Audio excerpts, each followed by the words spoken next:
All right, it's the One More and I'm Out of Here podcast. Hi, everyone. Thanks for being here. We're going to dispense with all the typical formalities that we perform here during the early parts of the show because we have a very important guest we want to get to today. And just to set this up for you, we're going to be talking about a horrific crime here that happened in Cincinnati that has really sort of taken over the news here the last few days. The wife of a well-known gym owner who was stabbed to death in his home in a Cincinnati neighborhood that we call Over the Rhine, put out a statement this weekend. She is pointing, actually had a meeting today with the mayor, with the police chief, other leaders of the city of Cincinnati. 36-year-old Patrick Herringer stabbed to death inside his home last week by a dude, 38-year-old Mordecai Black, who is now charged with aggravated burglary and in the fatal stabbing. But the problem with this case is that we touched on this briefly during the last podcast. And Andrew Pappas, what did I say at the end of that podcast? I said, I don't know much about this guy right now because at that time, a whole lot of information had not come out about him. Mm-hmm. But I said, I would wager that we're going to find out that this was a guy who should not have been out on the streets. And it turns out that's the case. You were spot on. You're Nostradamus-like. Well, I'm just saying it's the same old song, same old tune, same old story we hear time and time and time again. This guy was just recently released from prison, put in a halfway house on community control. So I don't know if parole is really the right word, but he had an ankle monitor on that he cut off in February. Right. So February. March, April, May. Committed a burglary in May. Yeah. And he was still running the streets. Yeah. So let's get to our guest. All right. So, Andrew, do you want to introduce our guest? Oh, absolutely. We've had Christopher Smitherman on before, and, he is all things city related, former vice mayor of the city of Cincinnati, friend of the show. Friend of mine, a personal friend of mine, and we want to just bring Christopher up, and we welcome Christopher Smitherman to the show because I will tell you, he was there, and now he's not there. He was there, and he's also the one-time head of the Law and Public Safety Committee, in the city of Cincinnati. So things like this are right up his alley. We might have had a technical difficulty, but we'll see here shortly. I think it's a his end, but not ours. But we'll make sure. But anyhow, you got to resend the link. Christopher, we'll talk about it here while we're working out those because we can think and talk. Christopher has been on fire on this issue, and he has a perspective that we don't have because, he was on the inside of City Hall and saw the doings on from the inside and knows the players involved. And, it's even apropos because today the widow of the victim met with the mayor and a few other folks. Very good. And he's back. And, she issued a statement. We'll talk about that. But Christopher, welcome back. It's good to have you. And what are your thoughts regarding this whole tragedy that went on here in Cincinnati? Well, having been the former vice mayor of the city, the mayor and I was chair of law and public safety, as you indicated. We met with all of law enforcement on a monthly basis when I served as the chair of law and public safety and the vice mayor. And that meant, we met with FBI representatives, the Attorney General's office, probation, parole, the police department, any type of agency that dealt with crime. We all got together to get on the same page about what was happening in our 52 neighborhoods. First, I doubt that that's happening. The second thing I want to say is that we have to agree that this is a nonpartisan issue. Like, this is just about safety.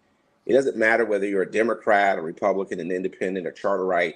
Can't we all just agree that we want to keep the citizens of Cincinnati safe? And the system failed Sarah and Patrick here. Bottom line, you had somebody who was being monitored, who cut that device off of their leg, and there wasn't a warrant out for their arrest, meaning he wasn't being monitored. And so that happened, I believe, in February. And he knocks on or kicks the door in of this family and kills somebody's husband. So this is horrific. And council is always distracted. They're focusing on things that they shouldn't focus on, like debating what's going on in Israel and Hamas. And you're a member of council. Your number one issue, if you're the mayor or you're a member of council, is the safety of the citizens of Cincinnati. And I just believe that's why this widow is so frustrated, because she probably finds that City Hall is distracted. And they're also putting out press releases that crime is down and everybody is safe. Come downtown. They're focused on the wrong thing instead of getting their arms wrapped around what's happening in our 52 neighborhoods. So first, my heart goes out to this widow. You know, I lost my wife, and I openly talk about that because it changed my perspective when I lost my wife, Pamela. But this is a different level, because this is someone who was murdered in their home. And if you listen to counsel, they would tell you, they're against the Second Amendment in the sense that they think there are too many guns. They don't want even people who are law-abiding citizens to have firearms, and they'll discuss that openly on the floor of council. So it's almost like, we don't want to deal with the crime. We don't even want to tell you what's happening coming from City Hall. We don't want to protect you. We don't want to do the proactive things that we need to do. And at the same time, we want to disarm you and tell you that you can't have a weapon in your home. You know, I'm a Second Amendment person. All this does is affirm to me that I need to carry on my person. I need to carry in my car. And I obviously need to have weapons in my home. And I'm not suggesting that this war veteran from Iraq and Afghanistan didn't have any of those things. He probably had all of those things. Someone's kicking his door in at 4 a.m. in the morning. You don't really have a lot of time to respond to that. And you're thinking about, as a man, we are put together as a provider and a protector. He's trying to protect his wife. This guy is a hero. That's his focus. And he's probably disoriented at 4 o'clock in the morning when somebody's coming in. But having said all of that, I'm very open. And I think Andrew Pappas, indicated before we got on, I've been a critic of this mayor. I don't know Mayor Pureval well. I want to openly say that. I don't even know if I've ever met him personally. I know that he's never called and asked for any kind of advice from me, having been the vice mayor, and he doesn't have to. But my impression of him is that he's a showman. This is why I was supporting David Mann for mayor. He's spending more time thinking about where he's going and not about running a city like a John Cranley. Somebody would say, well, I disagree with John Cranley, or John Cranley could be very hard, or he could frustrate you. But you knew that John was working. He was trying to run a city and trying to make things better. I just don't have that impression of our current mayor. And I think that's what's part of my frustration when you hear these kinds of crisis situations. I would end by just saying, where is the mayor? Where's that press conference? Where is he consoling this widow openly, not behind a closed door, but so that we all can see what's happening and then give us the plan that he's going to roll out to keep everybody else safe. Well, Chris, let me jump on that part with when you talk about the mayor, because one of the things that he has said in the wake of this incident is that public safety is his first, second, and third priority. So I hear those words, and to me, those words ring hollow, because what action can he back that up with?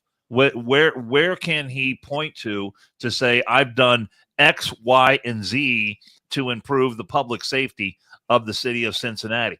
I haven't seen any of it.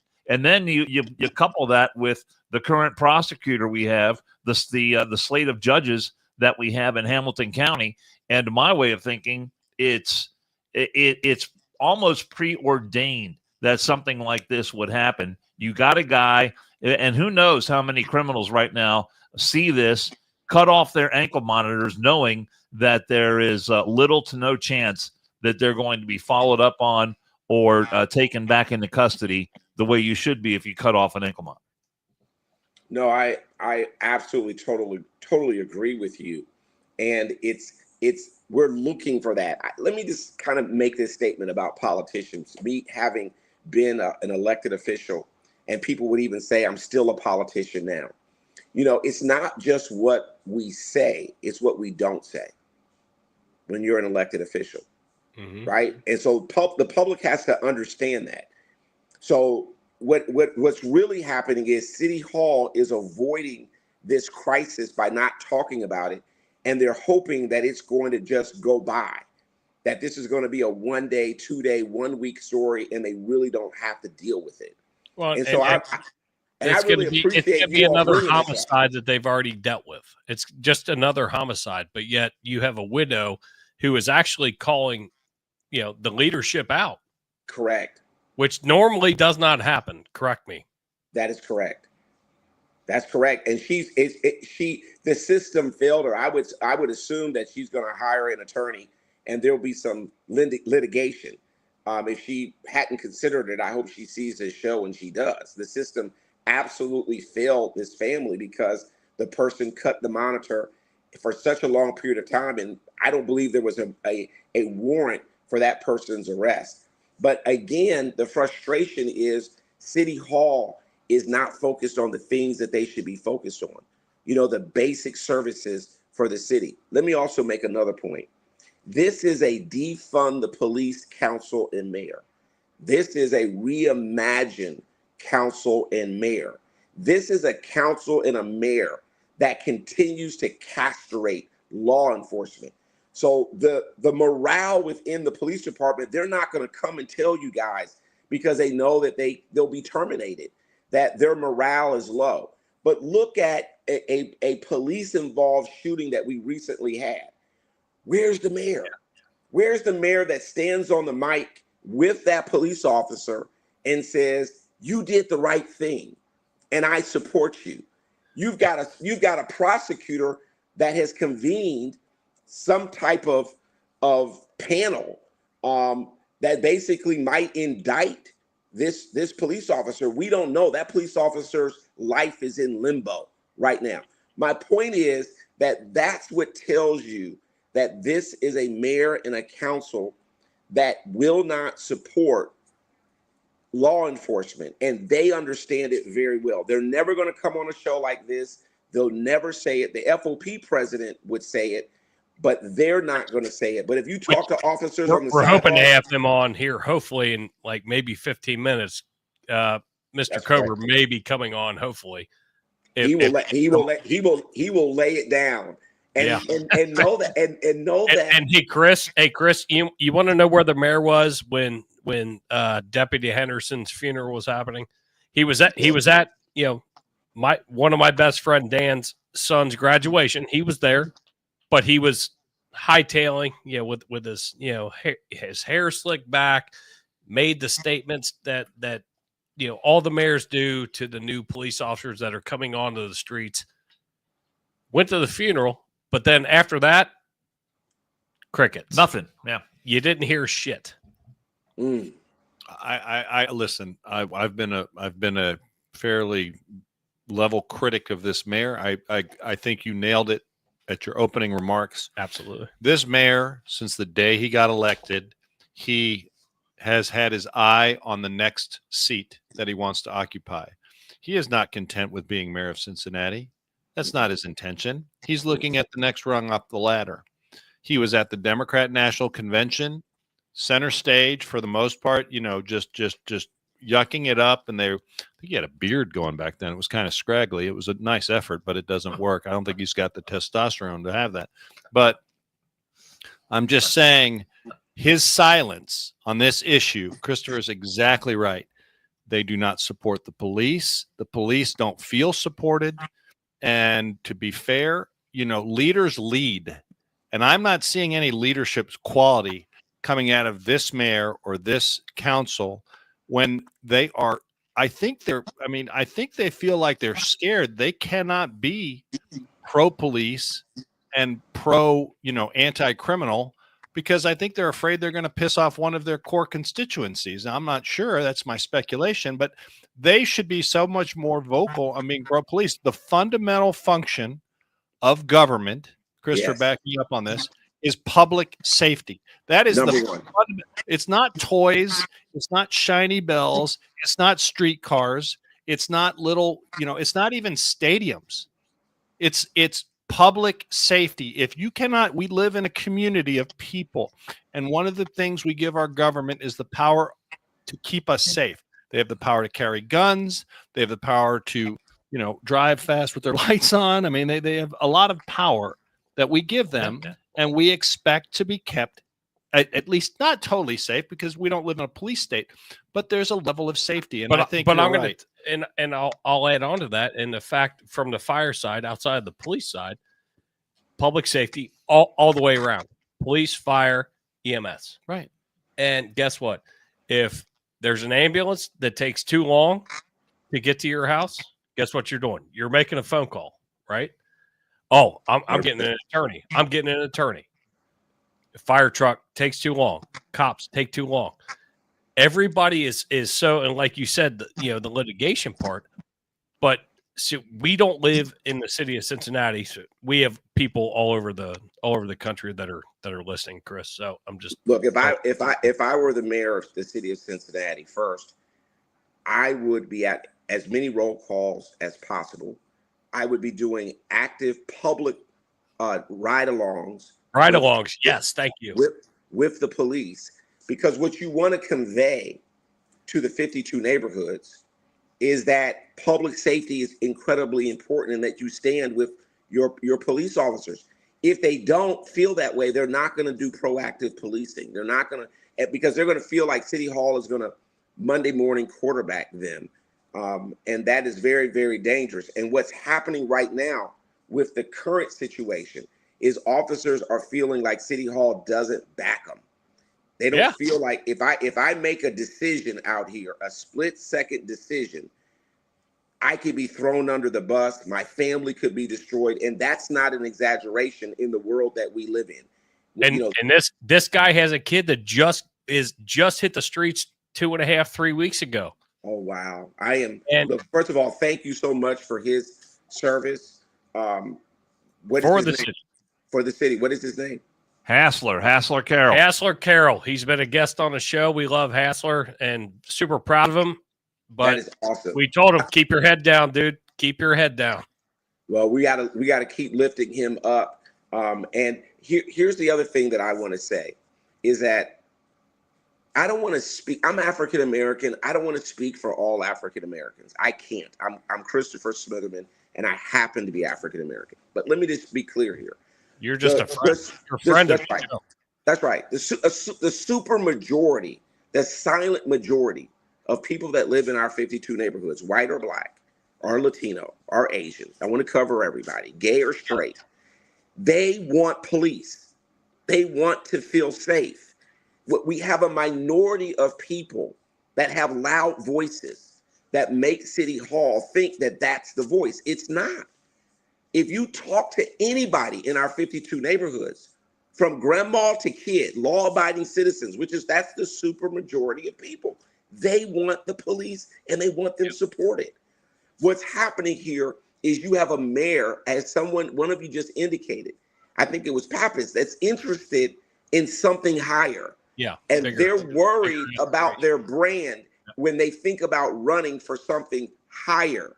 And so what you see happening in LA, for example, and listening to what that mayor is saying, or listening to what that governor is saying in California, our current mayor sees himself one day running for governor, or running for Senate, or running for Congress. He looks like he's going to be the new Gavin Newsom. And he's worried about anything that he says that looks like he supports law enforcement, because his constituency in his mind, talking about big picture, he's worried about what they're going to say and think about him. Yeah. And that is incredibly dangerous when you're the mayor. It is incredibly dangerous because right now we need strong mayors across this country, not the mayors you see out in California. Right. And I will also say to you all, it's unfortunate, but when you see these things happening in California, you're going to see them start to sweep across the country.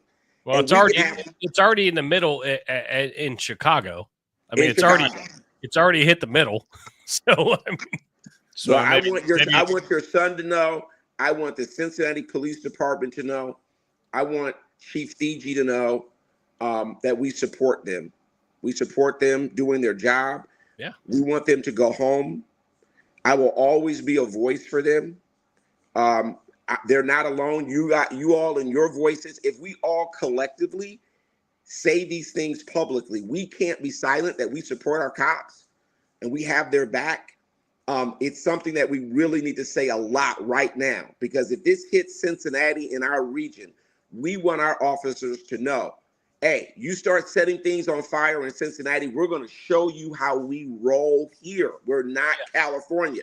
We're going to put you in handcuffs. We're going to lock you up, and we're not going to let you just break into our stores and set things on fire, hit police officers with bricks, set cars on fire. It's not something that we're going to tolerate. But And we're not going to do another 2000. What was it? 2000. That's right. We're not. 2000? That's right. We're not going to allow that to happen here. And the problem is we have a mayor right now. In my opinion, I think unfortunately he would pander to all of that. Absolutely. He absolutely would. Absolutely. Chris. I mean, he absolutely would. You know, I hear what you're saying. But given our mayor and given our prosecutor, I shudder and I fear if that occurs here in Cincinnati, because I don't think that they have, just as you said, I just don't think they have the clarity, the moral clarity and the backbone to stand up. And I love you know what? This is why I love Christopher Smitherman. He is, that's not rocket science. He's speaking the truth. Ride-alongs. I mean, if Christopher Smitherman was mayor today, he'd be doing ride-alongs. He'd be at the 100%. roll calls with the police. I mean, that's not a hard idea. Can you see Aftab Purval doing any of that? If Chris Smitherman was mayor, no one would be questioning where he stands on this issue. No one would be questioning, what's the mayor? How's he going to react? He wouldn't have to put out a statement to say safety is my first, second, and third priority, because everybody would already know that. And the thing is, like you said, Andrew, all the shiny stuff, none of that other stuff matters. Nope. If you don't have safety, nothing else matters. You can build all the stadiums in the world. You can build all the music venues in the world. If people do not feel safe getting there or being around them, they're not going to go. I'm the former vice mayor of the city, and I served at the pleasure of John Cranley. He is a blue dog Democrat, and it's hard to find him today within the current Democratic Party. But he supported law enforcement, and they understood it. They knew it, right? And he received criticism in that period of time. People would call him Baby Trump. I mean, that was some name that the Democrats were calling him during that period of time, because he supported law enforcement and he had those hard lines in the sand that, number one, we had to keep our citizens safe. And he did those ride-alongs, and he was clear about, listen, we've got to lower crime, and this is what we're going to have to do. We always talked about the broken window theory. That was something John Cranley talked about all the time. And I'm not here to toot his horn about the kind of mayor he was. I'm just saying the blue dog Democrats, which is the John Cranleys, the Tom Lukens, the Charlie Lukens of the world, really they're dead. Meaning politically, they're not running the party anymore. You have a different delegation of people, the AOC, who are really running the Democratic Party. And that's why so many Democrats feel like the party left them. They didn't leave the party left them. It makes me giggle that that's what they're leaning on. Well, Christopher, that's your go-to. From your mouth to God's ears, we really appreciate having you on. You do bring a perspective. You bring a perspective because you've been there. You've been inside the city, and you speak truth. And you are always welcome here. You are my friend. You will be my friend. And you're my brother. Hey, look, through thick and thin. And I'll share with you.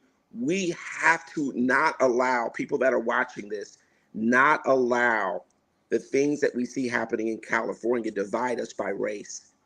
Correct. I didn't even know you were black. You just we are right. Listen, man. That's right. We are Americans. Absolutely. And when you see people flying Mexican flags, setting our flag on fire as we're getting closer to the July 4th, as an example, if you don't want to be in the United States of America, if you don't like our country, if you're an American citizen and you like China or you like North Korea or you like Cuba, go there. Be We're not stopping you. Go be you. Go be you. You do you. That's right. Hey, And hey, listen, Chris, thank Chris, you all so much for having me You're on. the best, man. Take care this now. quick question before you leave. Any aspirations Oh. for you to do anything here we go. else Oh. politically? Yes, I'll run for office again. I don't Okay. know. I don't know what that will be at this point. But I'll get out there again. My daughter is a rising senior at Seton. Let me brag on Seton. Seton is awesome. She's a varsity swimmer. Good swimmer. She's almost she's an honor student, and she's about to go off to college. And so yes, I see myself getting back out there and putting my name on the ballot. I just don't know Do where you that have is. any plans between now and September of being a wedding planner and a political wedding planner for me and my fiance? No, brother, I don't. Well, I wish Well, you would, sorry, Joe. I tried. You got to know where your strengths are, man. I wish That's you would right. consider, hey, Christopher, Stay when in you, your lane. Christopher, when That's you all I'm decide to break the news and have the breaking story of what office you're running for, we really appreciate it if we could be the outlet to help spread that message. You got And it. you Thank have you our all full- so much. Thank bud. you so much. Take care. Chris, God bless, man. God bless now. All right, bye Love bye. you, guy. That guy's the best right there. Oh, dude, We're so lucky to have him in this town, man. He is It's awesome. it's Look, unbelievable. Christopher is a good man, and he like I said, he just calls it like it is. And he says some things sometimes that you might like. And let's be fair, Christopher and I may not agree on everything, and we don't have to. Right. We respect each other. But We the like each other. But the discord is what makes that. What That's right. makes decisions happen. That's right. And he brings a perspective to issues that I may not consider, and vice versa. And I think that what is it? Iron sharpens iron. So I love that. I love the fact that we can disagree on something, but he's a smart guy. He's a common sense guy, and I look forward to. Listen, I know he's a single parent, so he has his family to look out for. Right? His wife Pamela died tragically. Yeah. And so this guy's doing a hell of a job. Raising every one of his kids is just outstanding. He is so much more the man that I wish that I could be. Well, and he is. I don't know that I could ever ascribe to that. He is setting the bar high, and he's showing you how it's done. Yeah. He could have, you know what a politician would have done in Christopher's case? Said, "Oh, I'm running for office. Somebody, I get my grandmother or somebody else has to take care of the kid." Right. And Christopher didn't say that. Christopher said, "My life is on hold because I'm going to raise my family. Forget politics because it's not important." He's right about that. It really isn't in the grand scheme of things. Your family comes first. And that's what Christopher did. And I respect him for that. And if he does run for office again, I will support him. I really don't care what the office is. I think he's exactly what this city needs if he goes that route. I think Christopher would be a very uniting and powerful force here in the city. And he talked about our former mayor, John Cranley, and God knows there's a long list of issues that I would disagree with John Cranley about.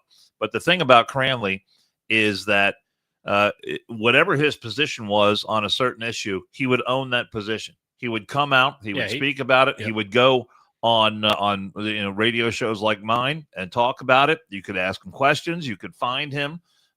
He was accessible. There were times when he had positions that I agreed with, and he talked about that too. And so politics he's obviously involved in politics, being the mayor, but that was not his first consideration. He was doing what he thought was right, and he was not afraid to defend those positions. Like you said, iron sharpens iron, iron sharpens steel. But I couldn't remember the saying, to be honest. It's something like that. It's iron sharp. But Cranley was the kind of guy that would really not just cower. go He would go iron out and say something one day, and then not be able to be found to be examined about that. Yeah, Christopher is not a Democrat. He's a Charterite, which is that middle ground there. He's not an actual Democrat. He's supported Democrats. He's supported Republicans. He's an enigma. I'm gonna and I'm gonna throw out wrapped in a Twinkie. the people that. Oh, shit! All right, Dan's ready. Look at that. Dan throws a beer down. You gotta get Dan a beer. Drinking the Bud Heavy today. You don't want to make Dan angry. Full God strength. forbid. God forbid. But no, for the people that aren't around Cincinnati, like we had a tragic death.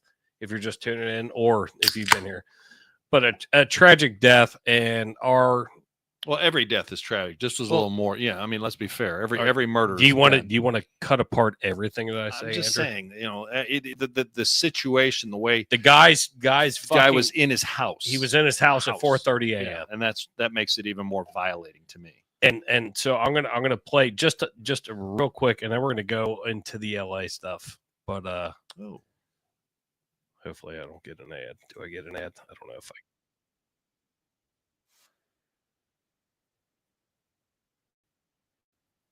But no, this guy's lurking around. It was just so like disgusting, knowing the history, in the fact that he cuts his ankle monitor off, gets caught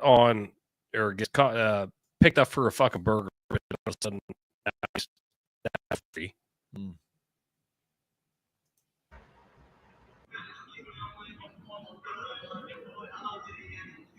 So you'll see him in the white shirt.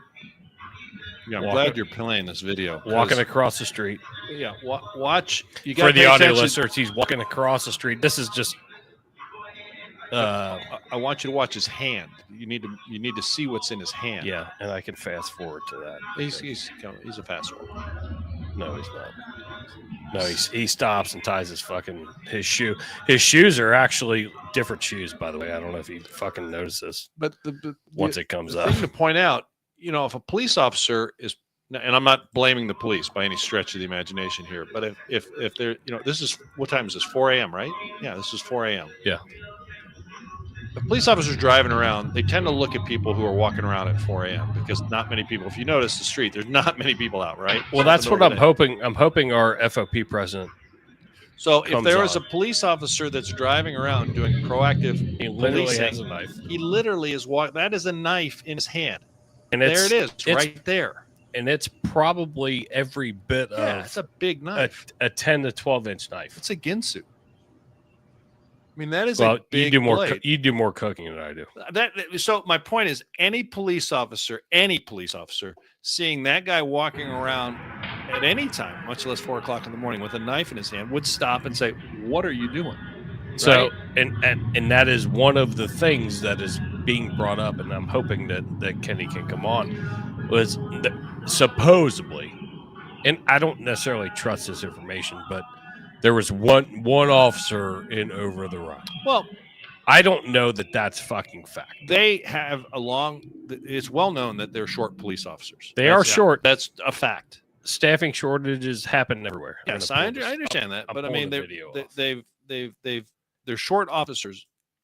They can't be everywhere. I mean, there's not another human being on the street in that shot. So even a patrol driving by, casually just patrolling the area, and I'm not faulting the police here. It's not what I'm trying to do. I'm just saying the people that make sure we have enough police are at fault. The mayor is at fault. So supporting the police, making people want to become police officers, make sure the recruit classes are filled. That is the people I'm necessarily, faulting. It's not the police's fault. They're doing the best job. That is the blue line between us and anarchy. And we're talking about one certain instance, right? In something that's close to us. But then when you go back and look, and hopefully Kenny can come on, but if he doesn't, and we'll get him on at some other point. But let's look at we drifting off to LA. Yeah, I mean, so could you imagine if where we're at here in Cincinnati, right? And that was a safe, that was a quiet street, and this happened in Cincinnati. Could you imagine if there were riots and brick throwing and everything that's going on? And we're going to show what's happening in LA. I mean, think of how much more the lack of safety would be, how much more dangerous of a place this would be. Well, and what I find amusing with all of this shit is the fact that you have all these people saying, they're in the streets and it's a peaceful protest. How many times? How many times have you heard it's a peaceful protest? And then you see like this. I'm trying to share it. Coverage of the situation that is unfolding in real time in Los Angeles tonight. Rioters, police are starting to clash. Our very own Bill Mallusion, he's live on the ground in Los Angeles, in the Southland, with the very latest. Things are getting very tense there, Bill. What's going on? And I'm pretty sure all our viewers or listeners have seen these videos, but live shot about 20 minutes ago. LAPD continuing to push these agitators out of the city. Let me step out, give you a look here. So this is that LAPD skirmish line we showed you about 20 minutes ago. They're still trying to push these protesters. You just heard a foam round get shot off right there. Someone's throwing bottle right there. All right, so people are throwing water bottles now, so police are going to be a little bit more so antsy, peaceful. but as It's Tommy so Hansen, peaceful. the crowd- It's so peaceful, Andrew. You know the other thing When shit gets fucking thrown at you. You know the other thing It's so peaceful. that you have the right. You know, I hear liberals. I see liberal comments. You have the right to protest. You have the right to gather. You have Sure the you do. right to speech. You have freedom of all that. What you don't have the right to do is block streets. You don't have the right to block streets without a permit. I can guarantee you they don't have a permit. So, and I see them. Did you also see where they were blocking the freeway? The 101, the famous 101. I've driven on that highway, that freeway. I You should didn't say. drive fast. I can tell you. that. I drove very fast. So the point of the matter is, you don't have the right to block traffic. You don't have, for example, up in You could not impede a roadway. was it up in there was a protest up in outside of Sheriff Jones's place, and they arrested a person. Do you know why they arrested the person? He is illegal. No, besides that, no. And wasn't that the one guy of the who was illegal protesters- and he was working in the jail? Yeah, he was doing a Yes. contract job in the jail. But no, they arrested one of the protesters. We talked about those guys. They were arrested one of the protesters because they were blocking traffic. You do not have the right to block traffic. You can't walk out in the street with your sign. You can stand on the sidewalk all day long and hold your sign, and no one would, you know what? People have died for your right to do that, but you don't have the right to block streets and block traffic. And I wish they would do like they do in Japan. In Japan, I saw this. that's right. So in Japan, what they do is they're like, look, we can't arrest everybody because we just don't have the manpower.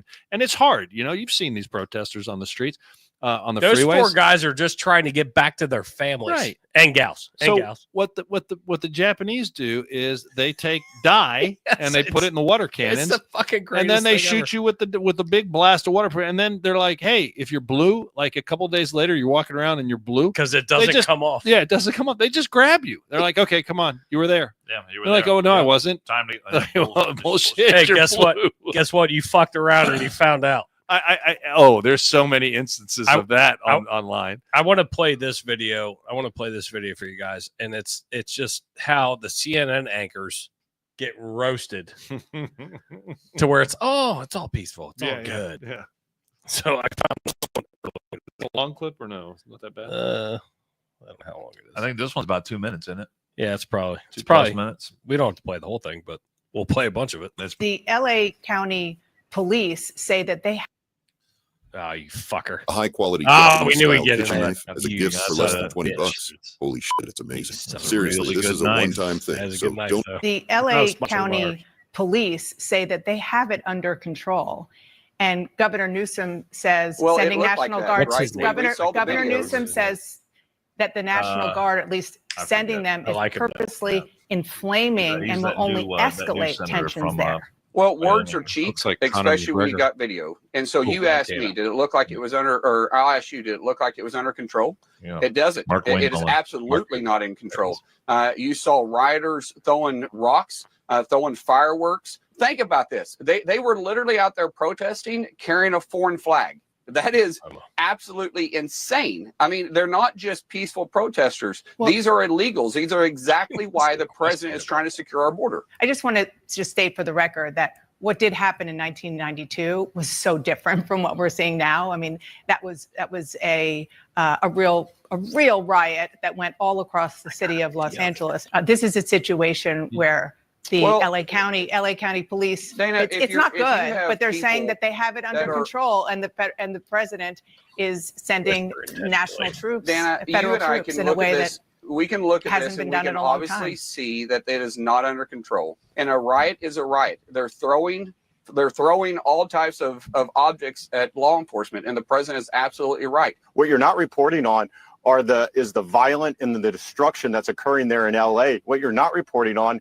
are the criminal aliens that are sir, being we have removed talked off the about- streets we have of Los talked about- Angeles. I think we that have is talked about really, that. really I important. hear you. National Why Guard CNN's troops going on out the of ground business. there. That certainly Exactly. is a statement. And these visual images, just the posture around this is very serious. It has been escalated by bringing in additional law enforcement. No, it's I just not. disagree wholeheartedly by saying that bringing the National Guard, bringing law enforcement into a community is somehow escalating the situation. The only thing that's escalating it is the amount of violence against law enforcement. Well, we got to this moment because California has a sanctuary policy. The state Correct. law That's forbids local law enforcement from cooperating with, or local government from cooperating with immigration enforcement. We have immigration laws that govern the entire land, and California is willfully ignoring them. California's left-wing politicians set this up. If California had long been cooperating and helping enforce immigration laws all along the way, this would not be. It's not the whole state. You do know that some of this is jurisdictions. There are certain towns that do. Yeah, but there are certain. But there are certain towns that absolutely have cooperated with federal authorities. Shouldn't they all? Part of the issue that is always interesting here is when Republicans want to talk about states' rights. It's about states' rights when it is something that they're interested in, and not when it is something that perhaps Democrats. I mean, I did see that when he posted I want to it. buy that car. Takes a licking and keeps on ticking. I mean, But all right. Well, I mean, it's such a peaceful protest, Andrew. Yeah, it's peaceful. Let me say something. How many stores were vandalized last night? A lot. A lot. Yeah. So We found a dead guy outside of one. Now it's too early to say whether or not it was connected to the looting, but chances are probably pretty good. well, he's outside. I mean, are dead people just laying all over the streets of California? Yeah, they probably are. Well, so, it let's be is fair. LA. Let's be fair. They might have a point there. But here's the thing: if you're going to call it a peaceful protest, and you're just protesting the fact that you don't want Stores ICE, don't get looted. stores don't get looted. Guess what? Michael Jordan's did. And Nike got looted, Adidas got looted, but People just they go in and grab whatever they want. Hey, fuck, I'm jealous. I'm like pissed. you know what? Some people don't know, and maybe you guys don't realize this, but we talked about this a little bit. It doesn't cover that. Insurance does not cover civil unrest. Did you know that? I did not know that. Okay, I so was not insurance, aware. riders don't cover civil unrest. So there's riots, anarchy. Insurance doesn't cover that. But I do remember when the George Floyd riots happened in Minnesota, and so many of the business owners there talk about how their life was ruined because small businesses, a small bar, a boutique, a hair cutting place, they don't have anything to fall back ruined, on. Right, absolutely ruined. Everything completely gone, destroyed, up in flames. So the losses, they get nothing. The losses at those businesses will be passed on to us in the form of higher prices. And then the very same people will turn around and bitch at, oh, Trump with the tariffs, blah blah blah blah. Look what Trump. I thought inflation was under control. But you know what? Everything we've talked about today. You know what? The common thread and all that is. Hendricks is right. Insurance screws its So- customers. No way. Total lack of leadership, complete lack of leadership here in Cincinnati. Other California, yeah, Cincinnati. It's happened. Denver. Dallas has a Democrat mayor. They had protests there. San Francisco, New York, Washington. I've got the list right here. Boston, Dallas, Chicago, Atlanta. In recent days, all of them reporting these anti-ICE demonstrations, and the whole notion that you're anti-ICE.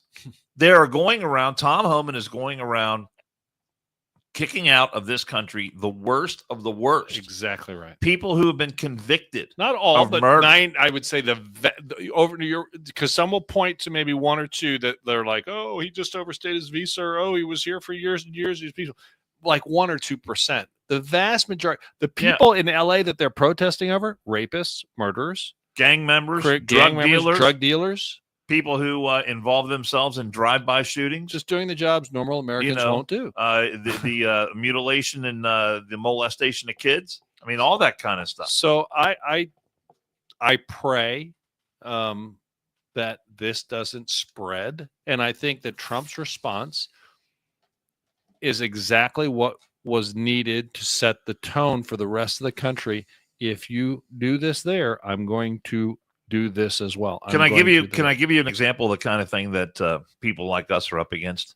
Can you go? Do you have the video of the douchebag Robert De Niro? Old fat people. Oh yeah. When you say people like us, what do you mean? People like us, like us, Chris Law-abiding Smitherman, citizens. people who believe in law and order, Okay. people who have respect for authority. Yeah. So I don't know if you know last night, but Jason's a devotee of the theater. Oh yeah, and so I do like the theater. So the Tony Awards were last night, but I do not watch the awards. Yeah, so this is all the elites and the A-listers. They all get together and give themselves award and pat each other on the back. All the people at Broadway and all that kind of stuff. This is fucking disgusting. So De Niro comes out, and I want you to. And there's a lot I have to say about this. But this is Robert De Niro at the Tony Awards last night. Listen to this really insightful commentary. I'm going to say one thing. Fuck Trump. Now watch the reaction. Right. Throughout. Look at these people in the audience. And of course, weird. Theatrical. Look at the reaction of these people in the audience. Are these the people that did their houses burn during the fires? It's no longer down with Trump. It's fuck Trump. Yeah, and they're giving him a standing ovation for that. Now, the Tony Awards is for what? Best what? So the Tony Awards are the awards that go out for the people on Broadway, right? You got all the, you've been, I don't know how many times you've been in New York, but and Jason is the one that goes down to the theater. He goes to the. I do like theater, but I've never watched a Tony Awards celebration. Jason recorded that clip last night and provided us with it? Yes. Oh shit. I think he was watching. But these are all the A-listers in New York, and look at what they're doing. It's fine. He comes out and says that vile, disgusting, and they're out there. Oh yeah! Oh my God! Yeah. What a night! Oh, Robert, Bobby De Niro. It's good. Here's the deal. Right on, brother. It's gonna be it's gonna be a long 4 years for those people. What powerful speech making. They're going to be miserable for 4 years. You know what? They'll be very miserable. He was nuts before the election. My question is did someone have to write that for him? It's possible he had it written on his hand. Was he wearing his lifts? Because I know he's incredibly short and he's very cognizant of that. Well, and it's just like, and it sucks too because De Niro is a great actor. It's just like him being outside. He is a great actor. He was a great actor. I think that his mental capacity has faded over time. And I've known about his politics for years now. And but I it's try just to like put him that outside the courtroom when he held, and we played the video of him holding that little fucking his own impromptu press conference. Yeah. When Trump was in court. Yeah, when Trump was in court. He's hated Trump for a long time. And you know what?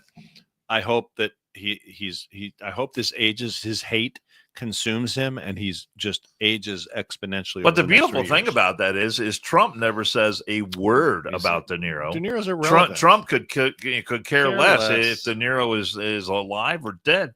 And I think it really bothers him because Bobby De Niro he's not getting a reaction. Yeah, he's not getting a reaction. So I don't know. Kind of a big I don't know deal. if you two saw JD Vance on Theo Von's podcast. I haven't watched all of it, but I saw clips. Did not. And anything JD does is great. But dude, it was so funny. So Theo Von's just fucking out there anyway. And the fact that he did it, but he did it at Kid Rock's new place down in Nashville. Yeah. So they had an interview. And JD Vance was like, just as, he's dressed up in a suit, but like cool as a cucumber. And it's literally just dudes talking dude shit, right? So he talks about like staying in a Lincoln bedroom and whatever.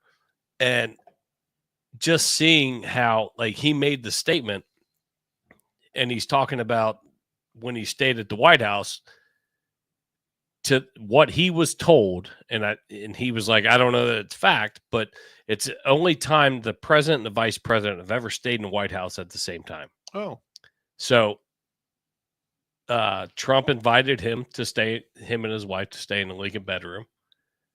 And Trump was busy. They went down and watched Gladiator 2 in the movie theater at the White House.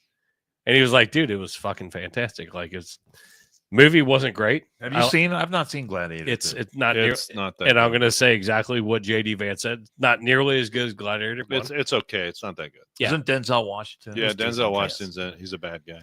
But he's talking about like staying in a Lincoln bedroom, and he was like, dude, it was like creepy. Like he wrote the Emancipation Proclamation at this desk, and then slept in the bed, and then he went to Ford's Theater and never came back. Right.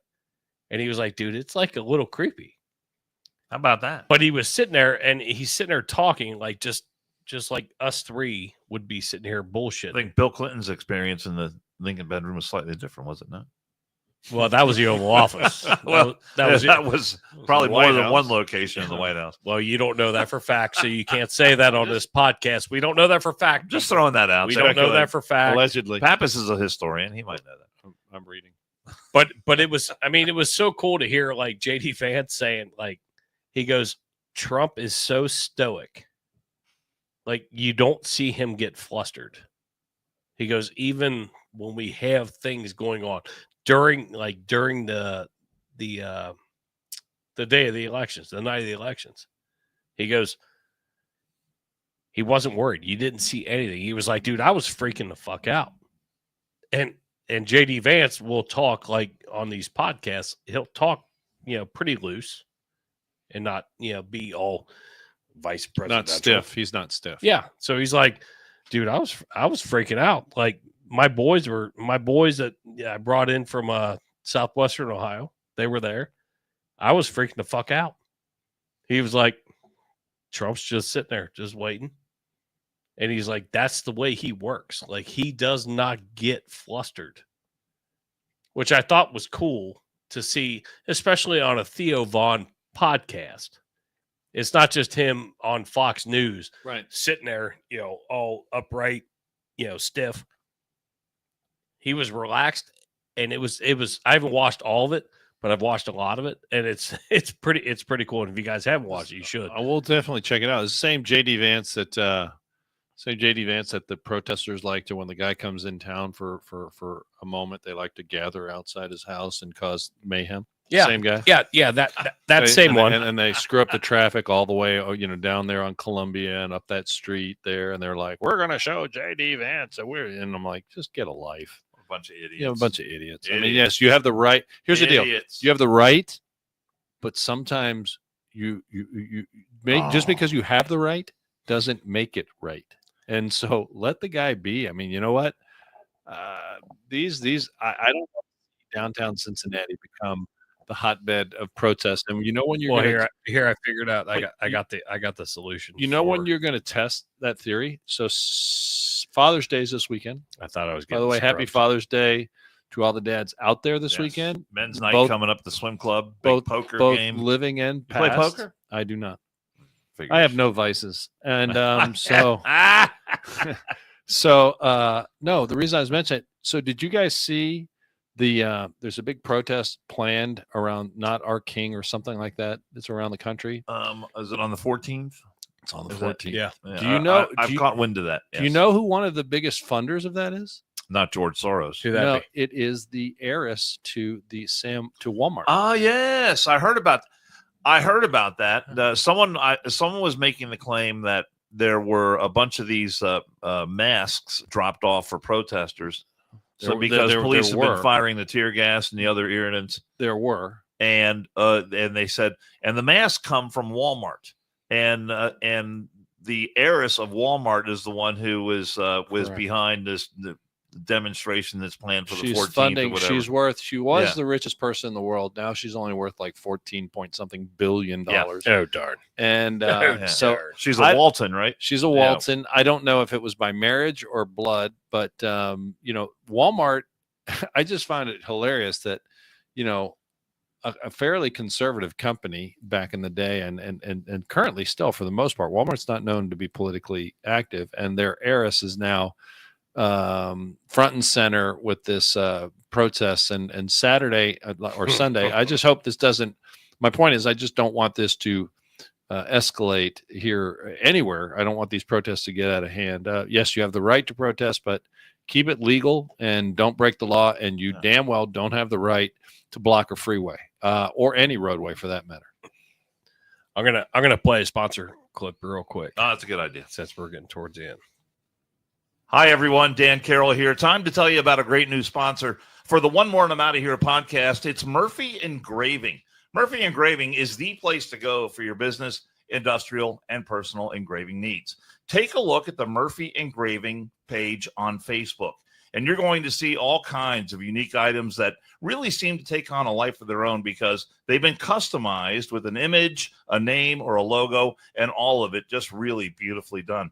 The acrylic sports awards that light up are especially creative and very cool. The customized bottles of bourbon, those are my personal favorite. And wait till you see what they can do with items that are made out of wood. The next time you want to recognize someone special or you're looking for that one-of-a-kind gift, you'll be glad you checked out Murphy Engraving. And a bonus, you're supporting a local family-owned business run by brothers Brian and Kevin, who is a lifetime firefighter and Air Force vet.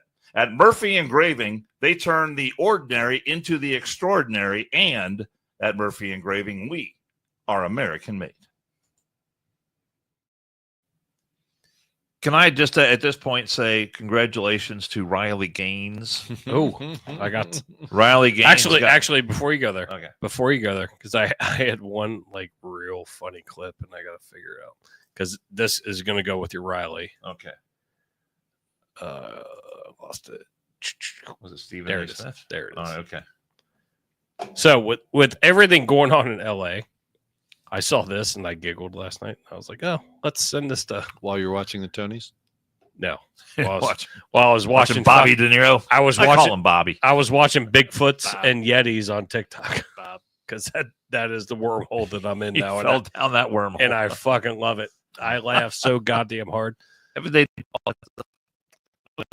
New video out every Is there really? The LA riots. Send them. Send him. And I'm actually working on getting him through our buddy Eric. Seriously? Yes. He's down at A&M, isn't he? I think he's going to school at A&M. I'm working on getting him through our buddy Eric. So you mentioned kudos to Riley Gaines. Riley Gaines, Olympic gold medalist. She was attacked by Olympic gold medalist Simone Biles, and that's the hard thing about this. No one wants to hate on Simone Biles.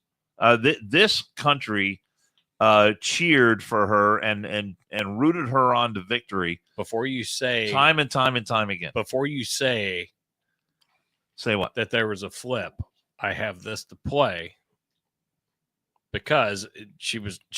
Is Charlie opining on the Simone Biles? She didn't flip. She just apologized for being personal. Okay. She didn't flip. Okay. So she has not recounted. Before the podcast, it sounded like no. You were saying like she flipped. She didn't flip. She apologized. Apparently, the back and forth between these two has gotten pretty bad. Oh, dude, it's been fantastic to watch. The funny thing last about couple of days have been pretty world class. If your mom watched soap operas as you were growing up, or like my mom did, like my shows are coming on. This is a soap opera. This is the modern day soap opera. But our buddy Charlie Kirk,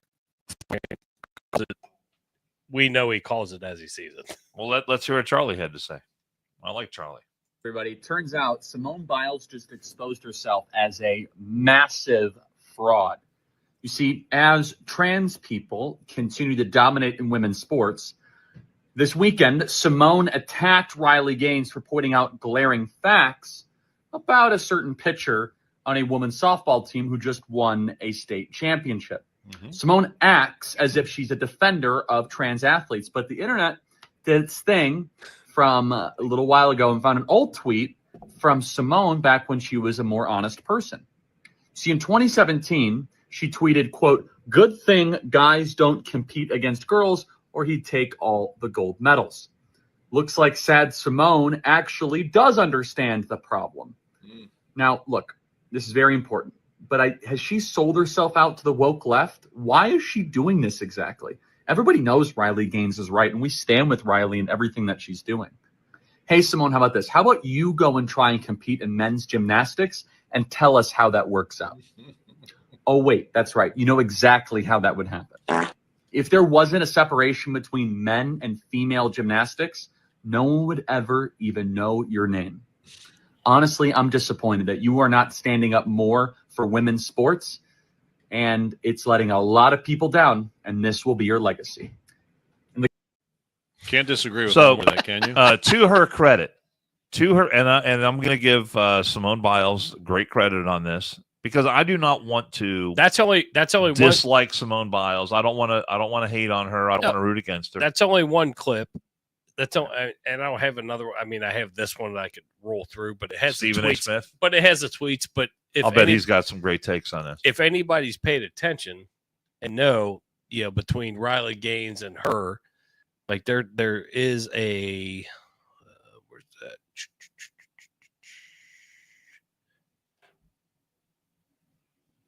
It might not be in this one, but go ahead with your statement. Well, here's what Simone Biles put out earlier today. They were not nice.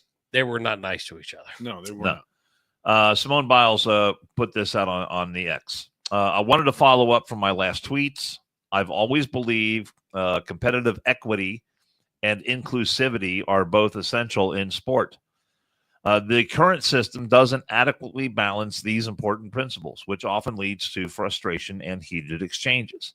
And it didn't help for me to get personal with Riley, which I apologize for.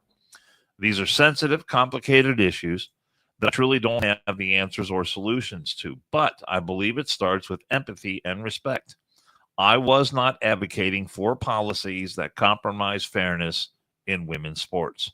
My objection is to be singling out children for public scrutiny in ways that feel personal and harmful.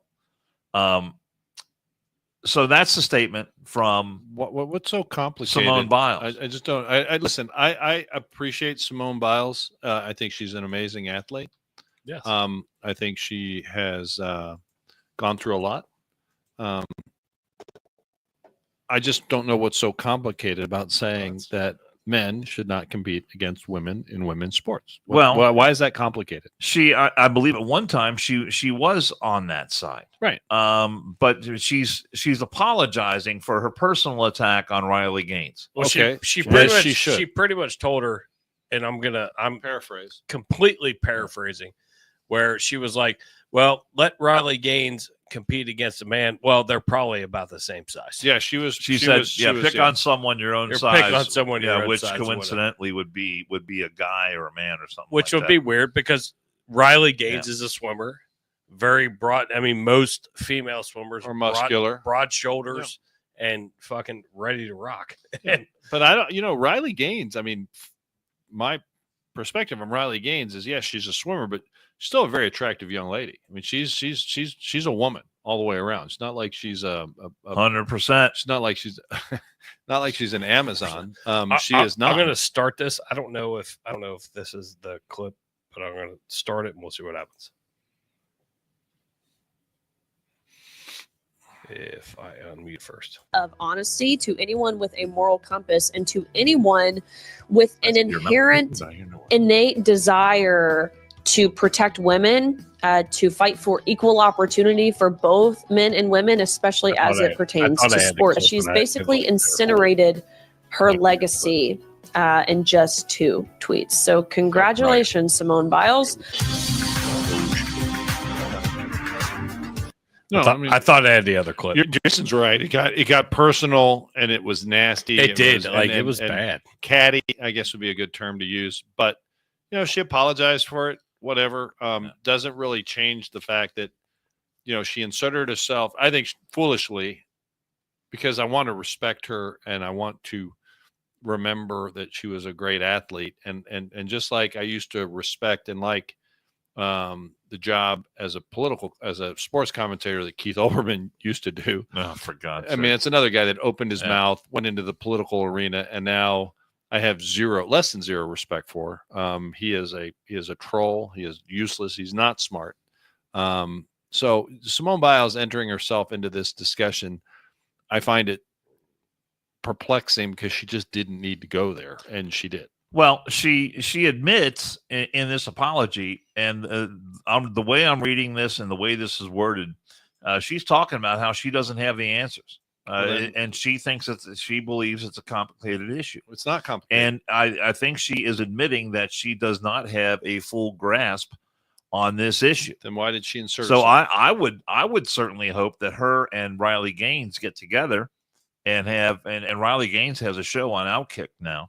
Yeah. And that would be a good platform for those two to sit down, discuss the issue. I would love for those two. For Simone Biles to see if she can come to an understanding of where Riley Gaines is coming from and have, Riley Gaines. I think Riley Gaines, she put out a video. I see three outcomes that I saw earlier today that was absolutely world class.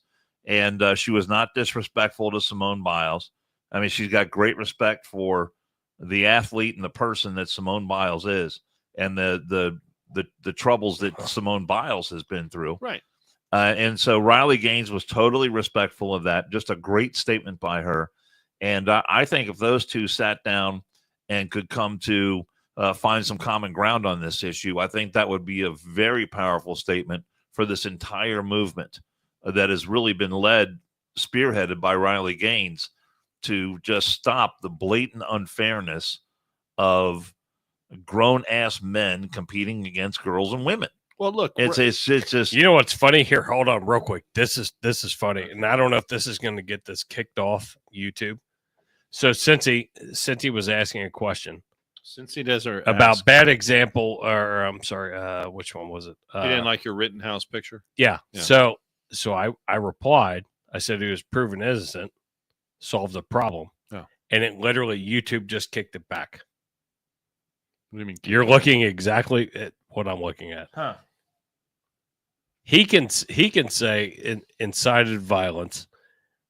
That guy killed people at a protest, but he was proven. All I said was he was proven innocent, and they kicked it back. And YouTube on our end kicked it back. He was tried for that, was he not? He was tried. He was found. He was acquitted. And he is living a life now. And how funny is that, though? He was protecting his life. I and put protecting a property from people that were out to destroy property. It wasn't a protest.